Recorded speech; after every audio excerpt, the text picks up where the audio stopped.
Mesdames et messieurs, je disais tantôt que la crise russo-ukrainienne a été une cause de complication des problèmes des marchés africains.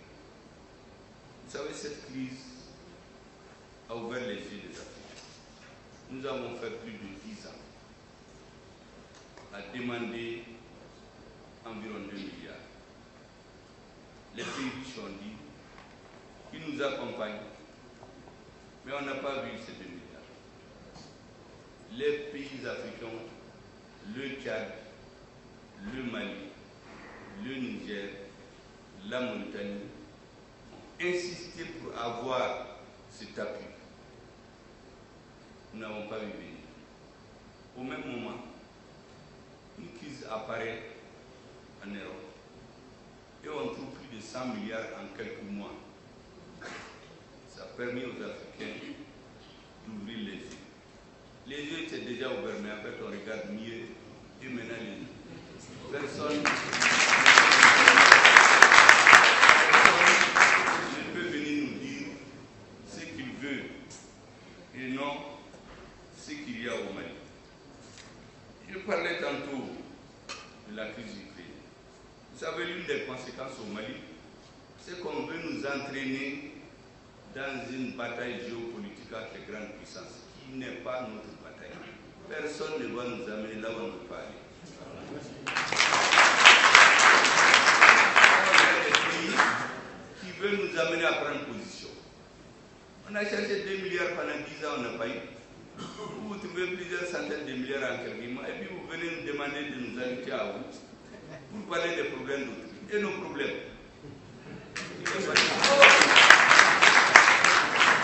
Et lorsque nous avons dit que nous n'allons pas nous mêler des affaires entre des pays amis, les Russes et les Ukrainiens, c'est les mêmes peuples. Ils parlent la même langue ou des langues proches. Et les Africains, quand vous prenez les Africains de l'Ouest, ceux du Sud ou de l'Est, ils ne parlent pas la même langage. Ce qui les unit, c'est parce qu'ils sont noirs et les pays sont pauvres aujourd'hui. On ne montre que les guerres, les morts, les populations qui se déplacent. Pour travailler le cerveau des gens, pour les amener à croire que c'est un continent où on ne peut pas avoir le bonheur. Et quand on grandit dans ça, et on devient leader politique, ça vous reste dans la tête. Vous passez le temps à demander de l'aide. L'aide n'a jamais développé un pays. Tous les pays qui se sont développés, c'est le travail acharné, continu, assidu des citoyens sur des générations. La première génération, souvent, elle se sacrifie. Celle qui vient, c'est sa mieux et des mieux à mieux. Chez nous, vous avez des gens qui viennent au monde, ils veulent le même jour s'aimer, cultiver, récolter, sécher, piler, manger et boire de l'eau le même jour. Mais c'est ce qu'on nous enseigne. Quelqu'un vient au monde, il veut devenir un grand patron, il veut devenir très riche. Mais d'où ça vient? S'il écoute les radios, il regarde les télés, il croit que tout le monde est comme ça dans ce pays. J'ai l'habitude de dire à un jeune, les films que vous regardez là, dans ce pays, il y a des misérables qui mangent dans la rue comme nous. C'était le faux chez nous. Mais on nous transforme le cerveau, on croit que chez eux, il n'y a pas de manga. Tout le monde est riche. Les malheureux, c'est seulement chez nous. Quand on grandit dans cette atmosphère, c'est exactement comme un enfant qui est né, vous l'amenez avec les animaux. Après 5 ans, il ne peut plus parler. Il ne peut même pas marcher comme les hommes. Il va faire comme les animaux. Et il y a des gens qui mettent beaucoup d'argent dans leurs médias pour manipuler les esprits des Africains. C'est pour cela que j'ai dit à certains ambassadeurs, il faut qu'ils comprennent en ce qui nous concerne au Mali. Ceux qui sont à la tête du Mali aujourd'hui et les Maliens ils ont un coefficient intellectuel largement au-dessus de ce qu'ils croient. Vous avez entendu dans les radios ces derniers moments des soi-disant sanctions contre notre ministre de la Défense, le chef d'état-major de l'armée de l'air, un autre officier. Mais quand vous entendez les Africains entendre, ça a peur tout le monde. Mais avant, on a ciblé 2 autres officiers, un au CNT, l'autre, c'est l'un des proches collaborateurs du président, pour nous dire qu'ils sont à la base de ce qui s'est passé à Moura, où le Mali aurait détruit 10% de la population de Moura en quelques jours. Les mêmes messieurs étaient là, on n'a vu aucun rapport. Pendant des années, personne ne peut aller à Moura. Les populations étaient terrorisées. Les femmes étaient retirées de leur maison. Les enfants, ils reviennent. On obligeait les gens à faire ce qu'ils étaient. Nous nous sommes organisés. Les forces armées du Mali, les forces spéciales ont mené une opération d'une très grande intelligence pour détruire plus de 200 terroristes en quelques jours, en quelques heures. Certains ont dit, se sont rasés, d'autres sont allés dans les maisons porter des habits de femmes, mais ils n'ont pas échappé. Et puis après, on nous dit qu'il y a un monsieur qui était dans un satellite, je ne sais quelle orbite, qui aurait vu que 10% de la population de Moura a été massacrée et ils étaient tous des pelus. On va sortir ce rapport-là à Genève. Heureusement, notre ministre de la Défense, notre ministre de la Justice, notre ministre des Affaires étrangères ont donné les coups de poing qu'il faut pour que ce rapport disparaisse. Ce rapport a réapparu curieusement jusqu'à New York pour dire que maintenant il y a une violation des droits de l'homme. On prend quelqu'un qui témoigne en vidéoconférence. Mais cette vidéo-là a été organisée dans la banlieue de Koulikoro. C'est pas à nulle part. C'était à Koulikoro qu'on a mis une dame qui s'est mise à parler. On projette là-bas à l'ONU. Les ambassadeurs regardent et certains disent mais ça ne va pas au Mali. Mais celle-là, elle n'est pas dans les zones de sécurité. Ça a été fabriqué ici et donné à la consommation. C'est-à-dire, il faut produire dans une mauvaise... C'est-à-dire, c'est la tromperie sur la marchandise. On nous donne un emballage en disant qu'il y a un bon produit là-dedans. Quelqu'un qui a été témoin ou victime des exactions. Mais c'est une personne qui était à Bamako, il buvait son petit lait. Quelque temps après, il est allé pour se faire filmer. Et c'est ce qu'on montre dans le monde. Pour manipuler les esprits des Africains. La dernière trouvaille maintenant, vous la voyez, c'est de s'occuper de nos forces armées de sécurité. Directement, le ministre de la Défense, les chefs d'état-major de l'armée. Or, tout le monde sait que la bête noire des terroristes, c'est l'armée de l'air. Nous avons un pays très vaste. Sans la suprématie dans les airs, il ne peut pas y avoir une inversion des rapports de force. Et c'est ce problème que nous avons réglé et nous continuons à le régler en 2 ans avec à la tête le président du chef suprême des armées et le vaillant ministre de la Défense. Je le dis sans aucun complexe. L'autre pays est totalement sous de haute direction. Aujourd'hui, nous avons l'une des armées les plus fortes au sud du Sahara. Il y a quelques années, tout le monde se moquait de nous pour dire que c'est le maillon faible. Nous avions honte d'être même des militaires. Aujourd'hui, tous les enfants veulent des militaires. Mais ça, c'est le même pays, c'est les mêmes militaires, avec des terroristes qui se sont renforcés. Qu'est-ce qui a changé? C'est le leadership. Le président et le ministre de la Défense, la nouvelle politique du Mali, a fait que nous sommes armés aujourd'hui. Nous n'avons pas un avion, un hélicoptère, des soldats mouraient.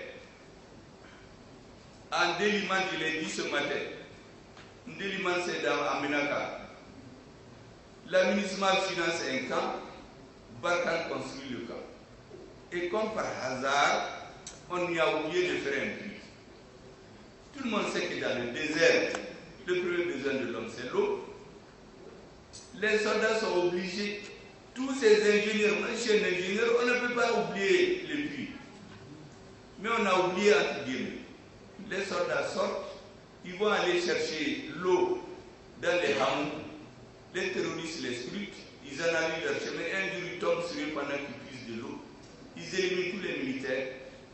Ils remplacent les barriques d'eau par des bonbonnes explosives. Ils tuent les militaires, ils rentrent dans l'avion.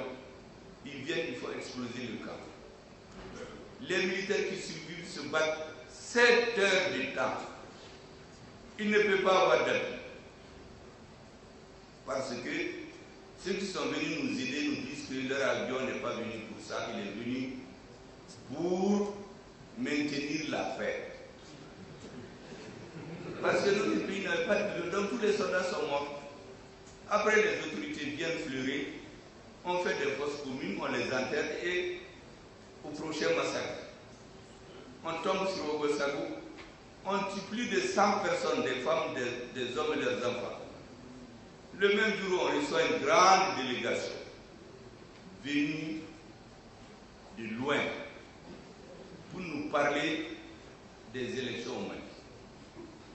Ils n'avaient rien sur le visage, mais nous, on était tellement tristes qu'ils parlaient de façon très détendue des élections, de la transition, de la protection du gouvernement démocratiquement élu. Bon, les mêmes messieurs, pourquoi ils font tout ça? En réalité, ils se disent que devant eux, tout le monde est complexé, on ne peut rien faire. Nous avons décidé, avec notre président de la transition, chef suprême des armées, avec notre brillant ministre de la Défense, de changer la donne.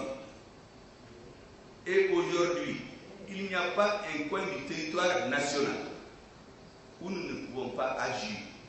Nous avons des avions, des hélicoptères pour faire tout ce qui est nécessaire pour notre pays. Et notre armée est à la pointe de ce combat. Et bien c'est cette armée que certains ont décidé de démoraliser en s'attaquant au ministre de la Défense et à celui qui fait la terreur des terroristes, le ministre, le chef d'état-major de l'armée de l'air. Vous entendez régulièrement les communiqués maintenant de la direction de la communication des armées. Tous les jours, tous les 2 jours, 20 terroristes bousillés, 30 là-bas, 40 là-bas. Ils se réfugient sous les arbres, les drones les massacrent tous. Ils vont au bord d'un lac se cacher. On les pulvérise. Ce qui leur reste maintenant, c'est de s'organiser en petits groupes pour tomber sur les civils, pousser les gens à quitter leur village parce qu'ils ne savent pas où aller. Mais nous allons les chercher. Et d'ici quelques temps, nous allons les chasser du Mali. Ils n'ont qu'à aller c'est pour cela que nos militaires, notre président, notre ministre de la Santé et de la Défense, nos chefs d'état-major, notamment ceux qu'on prétend sanctionner, doivent bénéficier du soutien inconditionnel, sans faille du Mali. Personne ne va nous intimider et nous amener à nous décourager de notre armée.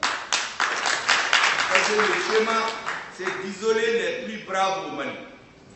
Quand on finit de les éliminer, la masse va crier, vraiment venez nous défendre.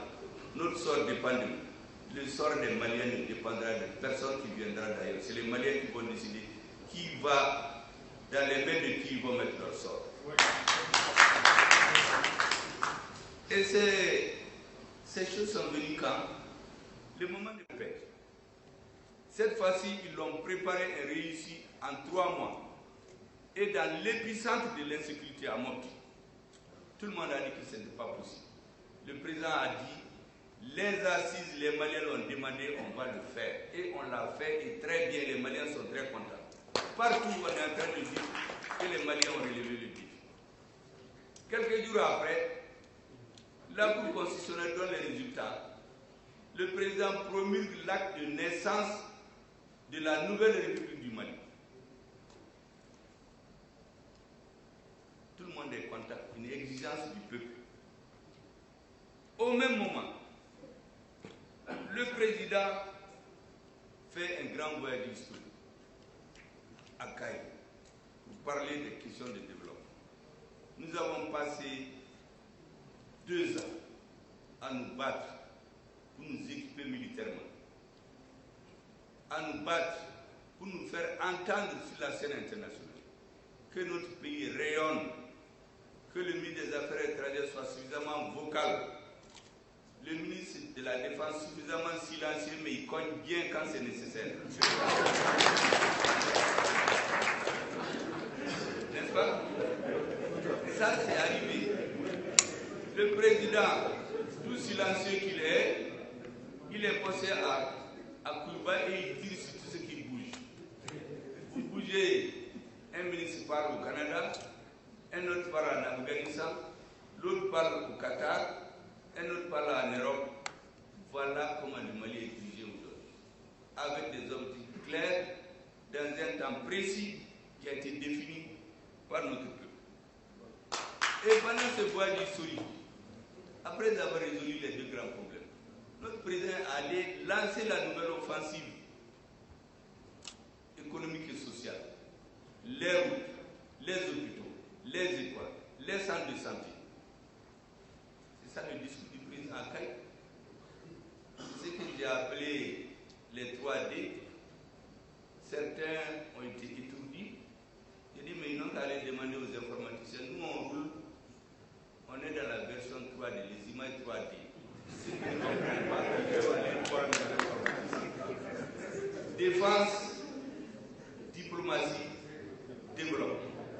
Celui qui veut transformer ça, c'est la carrière. Mais nous, notre peuple, c'est comme. Imaginez, c'est pendant ces périodes-là que cette fameuse information sort pour venir nous intimider et nous distraire. On ne sera intimidé par personne. Personne ne va nous distraire et personne ne va nous dire avec qui on va coopérer. Depuis plus de 30 ans, c'est la première fois qu'un président sera en Russie avec des grands programmes de développement. Ce n'est pas seulement aller assister à un sommet. Nous allons traiter de toutes les questions de développement économique et social, de l'équipement militaire de notre pays, de sa sécurité. Nos techniciens sont dans ce pays depuis des semaines. C'est la première fois depuis plus de 30 ans. C'est en ce moment qu'on se lève pour faire les balafons. Les sanctions, les comptes sont gelés. Mais Assimi Goïta et Sadio Kamara, ils ont des comptes en Amérique. On n'a qu'à les geler. Les comptes gelés là, c'est les gens qui ont 3-4 nationalités. Souvent ils se promènent, quand ils viennent dans un pays, c'est bon. Ils cherchent à diriger et puis après, ils vont dans ces pays, les hommes politiques. Ils sont très heureux d'être dans les hôtels, de voyager. Quand on leur dit qu'ils n'ont pas de visa ou leurs comptes sont bloqués, mais ils tombent malades. Mais ce n'est pas le cas de ceux qui dirigent le Mali aujourd'hui. Leur compte là, Assimi là, c'est Kati Koulouba. Sadio Kamara, c'est Kati Koulouba. Ils n'ont pas besoin de visa. Sauf si on les demande de faire des visas. Et nous avons des partenaires sérieux, des partenaires fiables. Vous savez tous au Mali aujourd'hui, on parle de la Russie parce qu'on veut nous entraîner dans une guerre. Nous n'allons pas rentrer dans une guerre qui n'est pas la nôtre. Pourquoi on ne parle pas de la Turquie? Les drones armés, on les a eu avec la Turquie. Ils ont écrit dans leurs journaux qu'on va faire 2 ou 3 ans, mais on les a eu en 3 mois. Ça, c'est la diplomatie. 3 mois. Des drones armés. C'est avec ça qu'on est en train de terroriser les terroristes. Et il y a la Chine. Pourquoi on ne parle pas de la Chine? Parce que nous sommes équipés, nous diversifions notre partenariat. Nous avons tous les pays, tous les peuples sont nos amis. Ce que nous n'acceptons pas, c'est qu'on nous dise ce qu'on doit faire. Qu'on arrête de nous prendre comme des petits-enfants. Ce temps-là est terminé au Mali. Je ne sais pas ailleurs. Il paraît qu'il y a certains qui continuent à dire qu'on n'a pas d'armée, les faibles, les terroristes sont plus forts. Je vous ai toujours dit, et je l'ai dit au Mali, que que l'esprit du changement, l'esprit M5 là, c'est un esprit, c'est pas pour un individu. Tous ceux qui vont essayer de mettre des cailloux dans les chaussures de cette transition pour qu'elle ne marche pas, à la boum, Dieu va s'arrêter pour leur balayer la route. Parce que cette transition, c'est une transition du peuple, ce n'est pas pour un individu. Il y en a qui sont dans ce qu'on appelle les Mogoko. Nous, on est dans les Maliko. Donc, entre les Mogoko là, entre les Maliko de là, les Maliens veulent la sécurité. Les Maliens veulent la justice. Les Maliens veulent des élections libres et transparentes. Les Maliens veulent des réformes constitutionnelles. Les Maliens ont voulu une nouvelle constitution. En dehors de ça, tout le blabla qu'on va dire, ça c'est de l'intoxication et la manipulation politique. Nous n'allons pas céder. Nous savons d'où on vient, nous savons où est-ce qu'on est et où notre peuple veut aller. Et surtout comment y aller. Et nous allons y arriver, Inch'Allah, avec l'actuelle direction du pays. C'est pour cela que j'ai rappelé à nos frères de la CEDEAO, il faut un peu plus de sagesse. On ne peut pas sanctionner le président, le ministre des Affaires étrangères d'un pays, tous les membres du gouvernement, et prétendre qu'on négocie avec eux.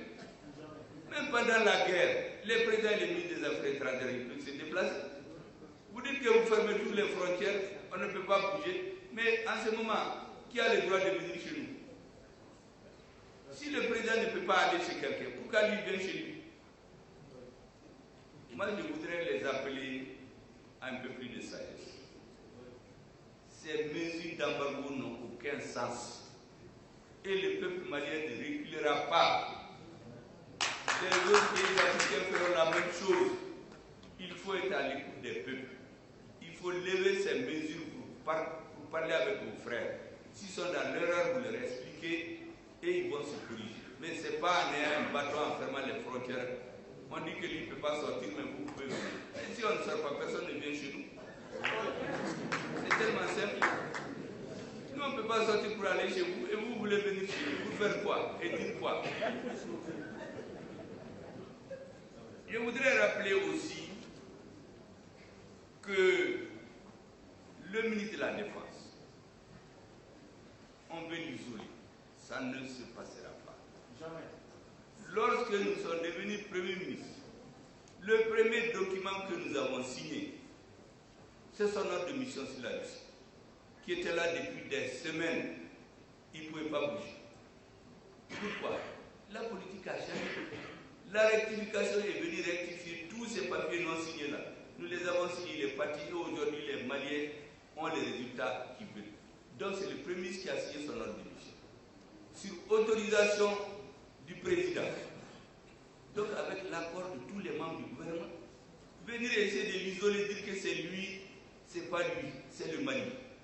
Celui qui veut sanctionner le Mali, il n'a qu'à le sanctionner, mais nous ne laisserons jamais tomber notre ministre de la Défense.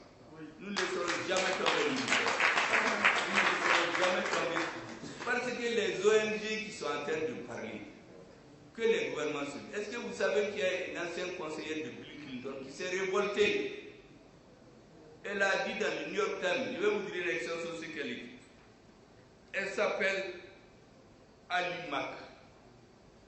Elle dit que ces mesures et ces sanctions sont disproportionnées et qu'ils ont l'impression que les ONG sont devenus plus puissants que les États.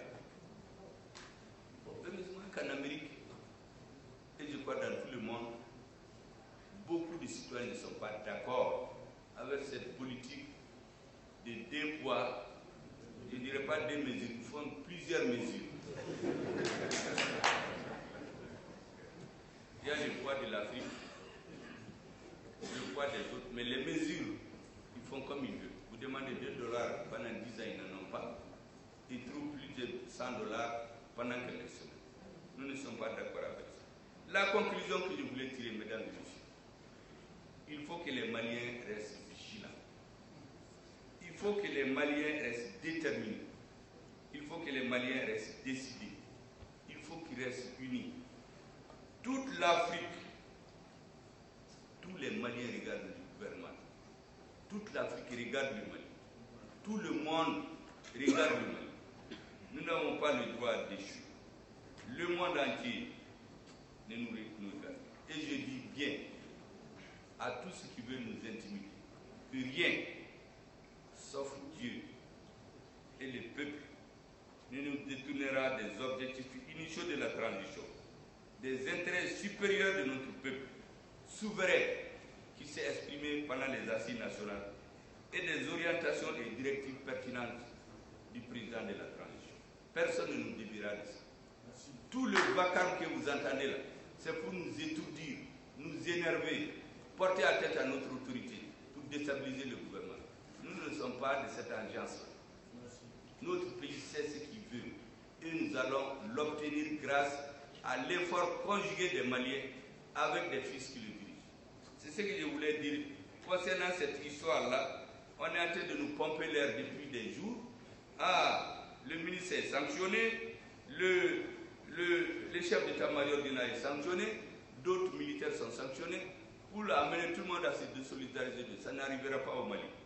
C'est pour ça, mesdames et messieurs, j'ai tenu à faire cette mise au point devant vous, parce qu'on a beaucoup de frères qui sont venus des pays africains. Il est important qu'ils sachent ce que nous pensons, ce que nous disons, les relations intimes qu'il y a entre nous et nos forces armées de sécurité, entre la direction du pays et le Mali. Le président nous dit, chaque fois et régulièrement, vous devez penser à tout moment que le centre de gravité du pouvoir, c'est le peuple. Le jour où le peuple n'en veut pas, il faut tirer les conclusions. Pour l'instant, notre objectif, c'est que le malade Mali, qui est couché, il était couché, maintenant nous on l'a assis, qu'on le soigne, qu'il se lève, qu'il marche et qu'il court dans le peloton des nations africaines. Personne ne viendra à tout le monde passe sur les radios, mais vous direz que c'est le premier ce qu'il a dit. C'est sur ce, mesdames et messieurs, que je déclare ouverte la première conférence.